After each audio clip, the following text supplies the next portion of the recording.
Can we afford this? Well, I don't think we can afford for these strikes to carry on, because strikes themselves are extremely damaging, not just the hassle, the loss of life. I mean, 7.47 million people on an NHS waiting list. Absolutely astonishing. And so I think Rishi Sunak yesterday tried to draw a line under these strikes. And as we come into these triple by-elections next week, say, look, we're really trying to solve these strikes, and trying to say, what have Labour got to say? Are they going to help us solve these strikes? Are they going to push for the unions to now make peace? Let's have a look at some of the numbers, because there was a real slew of numbers yesterday, and we've just been digesting them in the newsroom, haven't we?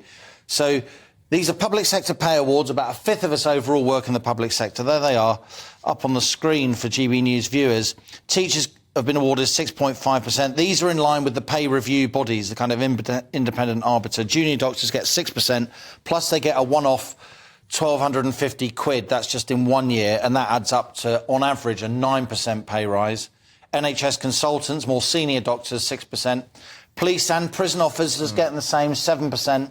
Armed forces, 5%, and a one-off £1,000, 5.5% for the officer class, old boy. Oh, really? Oh, yes. I didn't put that in the graphic. Yeah. And then those civil servants who are included in this pay round get 5.5%. Now, you'll notice, Patrick, that all those numbers, because I know you're good at maths, Thank you, are less than 8.7%. They are. And 8.7% is? Inflation. The current rate of inflation.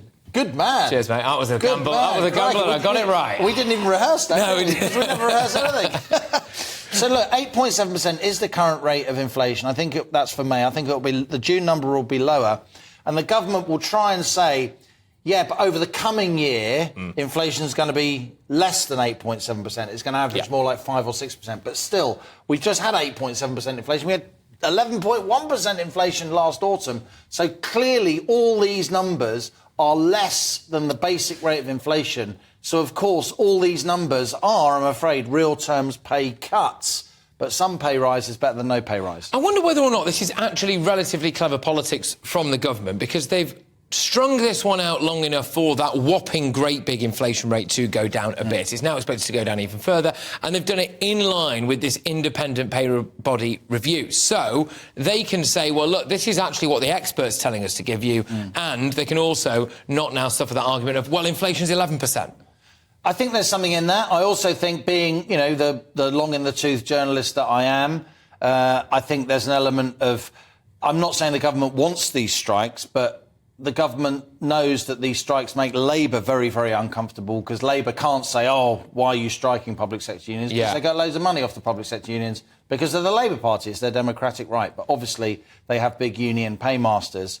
But I think now the government is going in line with the independent pay review body, as you say, to try and look even-handed and professional. And then on top of that, they're saying, I don't know whether they can actually deliver this, that they're not going to borrow more money to implement these pay increases, which will probably cost about 3 billion quid, which is about half a p on the basic rate of income tax. That's what kind of money we're talking about. So not huge amounts of money. You know, the government spends 800-900 billion pounds a year. This is 3 billion.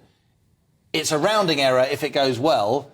It's a big problem if it doesn't go well and it has to borrow that money, because, of course, the government's paying more now to borrow money than at any point since the 2008 financial crisis. That interest bill on government debt is spiking upwards. Well, it is spiking. Just quickly, one last one, which is in terms of our police force and our military are not allowed to strike. Okay? They are not allowed to strike. And the military side of things have got 5%, which I believe was the lowest percentage of pay rise there.